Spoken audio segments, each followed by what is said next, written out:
नमस्कार दोस्तों, मैं जितेंद्र कुमार द्विवेदी मध्य प्रदेश रीवा से। आप सभी से पिछले वीडियो में बात हुई थी कि मैं नेटवर्क मार्केटिंग करता हूं और अब नेटवर्क मार्केटिंग की चर्चा इस कोरोना काल में हम सब आप मिलकर नहीं कर सकते हैं, क्योंकि कहीं ना कहीं सोशल डिस्टेंसिंग का पालन करना भी ज़रूरी है। तो अब हम आपसे इस डिजिटल प्लेटफॉर्म के माध्यम से मिलने के लिए बोले थे। आज हम नेटवर्क मार्केटिंग के बारे में चर्चा करेंगे।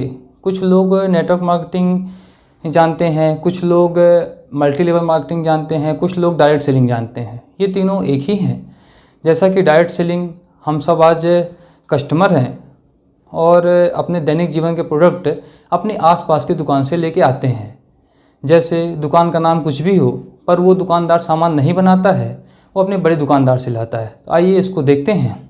हम सब कस्टमर हैं, एक ग्राहक की हैसियत से दुकानदार के पास जाते हैं और उस दुकानदार को रिटेलर बोलते हैं। रिटेलर होलसेलर से सामान लेके आता है, होलसेलर डिस्ट्रीब्यूटर से, डिस्ट्रीब्यूटर कंपनी के फ्रेंचाइजी से, जिसको C&F एजेंट बोलते हैं, कैरी फॉरवर्ड एजेंट, और कंपनी सामान बनाती है।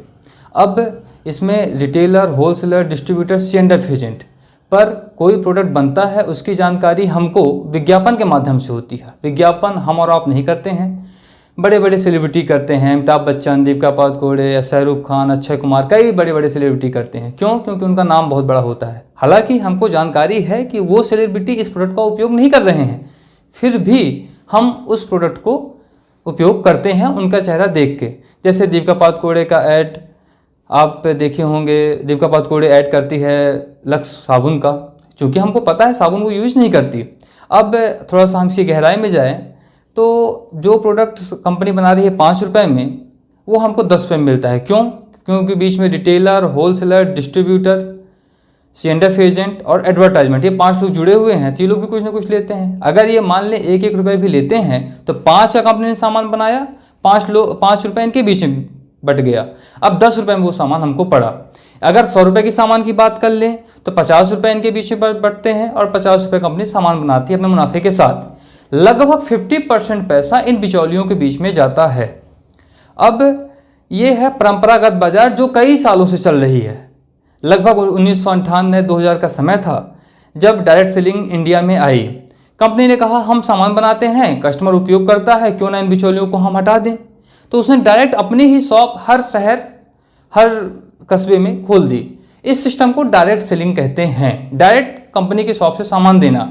अब वो डायरेक्ट सेलिंग जब कंपनी ने अपनी खुद की शॉप खोल दी और कस्टमर को देने लगी तो 50% पैसा बचने लगा। और ये 50% पैसा हमको आपको लगता है कि हम तो छोटा किराना लेते हैं, पर ये बहुत बड़ा पैसा है। जैसे अगर हम 10,000 रुपये की नौकरी कर रहे हैं तो 5,000 रुपये इनके लिए कमा रहे हैं। चाहे वो किसी भी माध्यम से हम पैसे इनको दें, चाहे वो मोजे लें, चाहे जूते लें, चाहे कपड़े लें, चाहे खाने का सामान लें, कोई भी सामान लें, एक शॉप लें, कुछ भी सामान लेते हैं तो हम इनके माध्यम से लेते हैं और 50% पैसा इनके बीच में जाता है। मतलब अगर हम अगर 60 वर्ष तक नौकरी करते हैं तो उसमें से आधी नौकरी तो हम इनके लिए करते हैं। और भारत में इनकी संख्या केवल 20% है।